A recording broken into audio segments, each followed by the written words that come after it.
What has been the one thing plaguing Counter-Strike since its inception? Well, yes, anime profile pictures, but more importantly, cheaters. Forget integrity, cheaters straight up ruin the goddamn game. And for 2 decades, the problem has only gotten worse. But if the leaks are true, Valve might have finally devised a solution to the problem. VAC Live.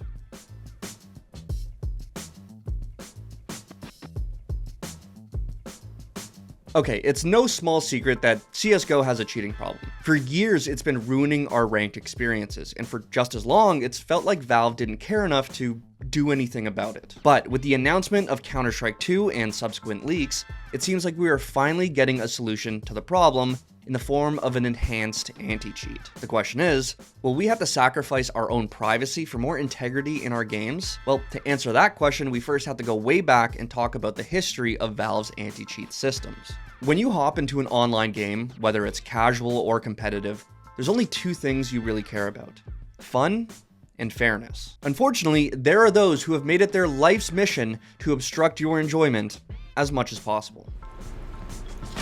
Okay, what the f is this guy on? He's using wall hacks on console! Look at his f***ing aimbot. He's shooting left. The bullets are going right. I'm trying to look over you. He's Is he on your body? Yeah. What? I think I died to a cheater. Now, toggling God mode and giving yourself unlimited cash in a single-player game can be good fun, but it's hard to wrap my head around what gratification comes from hacking in an online lobby. However, we're not here to unlock the psychology of cheaters. That's an entirely other video. What we are here to talk about are the measures that developers have taken to prevent these people from ruining our online experiences. And one of the earliest versions of anti-cheat software was developed way back in the year 2000. As the story goes, after getting tilted by cheaters in the OG Team Fortress, Tony Ray developed Punkbuster, an anti-cheat software that went on to be used in countless titles, including some well-known Half-Life mods. However, Valve, having developed the majority of popular online games, realized they should probably create their own custom anti-cheat to fight against the growing issue, and in 2002, VAC was born. Now, the way VAC worked was pretty cut and dry. It would run multiple challenges and scans to test and see if someone's PC was running cheats. If a known illegal application was being used, that's a layup. If not, Valve engineers would have to go in and manually determine if the application running was in fact cheats. When a cheater is found, they are given a VAC ban and prohibited from playing on VAC protected servers forever, which is why getting banned is now lovingly known as a vacation. Kali VAC banned? Kali VAC banned? No. What? I'm gonna check one. Seriously? No. Unfortunately, things aren't that easy. As you can expect, anytime a cheating application is found out, another one just pops up to fill its space. For that reason, Valve's cheating problem has persisted across 2 decades and a multitude of games. And as CSGO blew up to become an FPS phenomenon, the problem reached an all-time high. Mike, do they still want you to watch the demo? Oh, There's a team behind you! There's a team behind you! What? There's a team behind you, dude! What? Shoot him! What, dude? Oh wait, B-hop script? Okay, he doesn't give a f anymore, dude. I was having fun, man.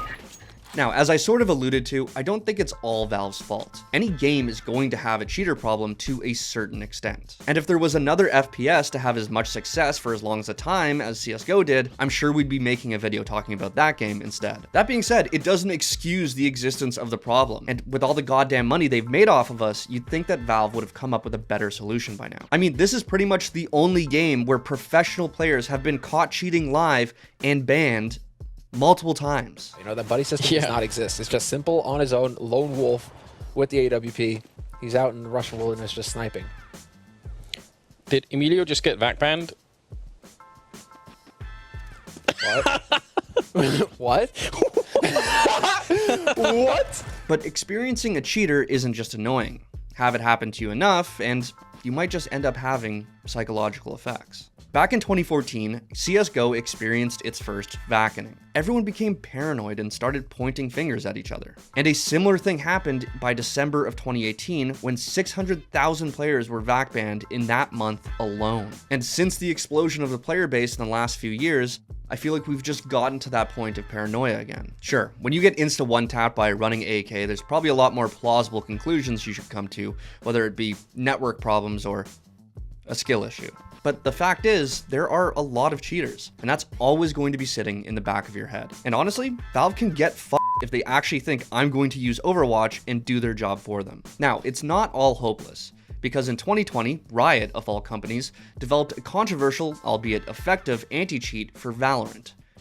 Vanguard. You see, Vanguard was extremely powerful, but it came with a catch that just didn't sit well with a lot of users. It downloaded alongside the Valorant client and existed on your PC 24/7. But I think they went way too hard here. I mean, this anti-cheat has access to all your shit. I wouldn't be surprised if it started pulling up your SAT scores mid-game just to shame you in front of the other players, or pull up like embarrassing family photos or some shit. It has way too much control. Now, since the original outrage over the invasiveness of Vanguard, players have mostly come to accept it. For starters, Riot wasn't going to budge, so it was either live with Vanguard existing on your PC 24/7 or don't play Valorant. On top of that, it was seemingly very effective, and as an added plus, Vanguard wouldn't just detect cheaters after the fact and save your elo. It would save your time as well by canceling the match right there and then. And if you're someone like me, a CSGO player who probably doesn't care about their privacy as much as they should, I would willingly take a problematic anti-cheat if it meant that it would work. Now, this is where we get to Counter-Strike 2, and the future of its anti-cheat. Before the announcement of Valve's next title, there were a ton of things that Valve diehards were expecting to get in the new iteration. And above all the graphical and gameplay changes, people were mostly looking for two things: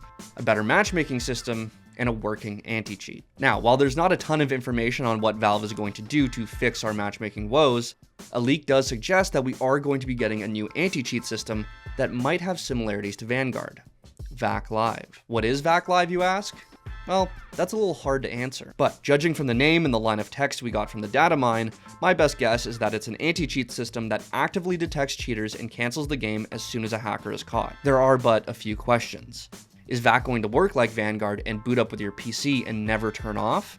And if so, are players going to be okay with that? Like I said, I would be welcome to this new change. Is it good for my privacy or online freedom? No. But as as it sounds, I'm willing to give a bit of that up. I'm just not sure if everyone else will be too. But my best guess is the answer will be yes. People did it with Vanguard and everyone seems to be fine right now. Hell, I'm pretty sure there's some of you watching right now who have Vanguard running and haven't opened Valorant in months, like me. And who knows, I could be wrong. Maybe Valve finally took all that case money and put it to good use and developed an anti-cheat system that is only on when Counter-Strike 2 is on. It's entirely possible. All I'm hoping for is that the leak is true and that VAC Live is a real thing. Because as we've seen already, if it's not, we might be in some trouble. Oh shit. Oh, is this guy cheating? Imagine, dude, he's hacking in the CS2 alpha? Holy oh my god, wait.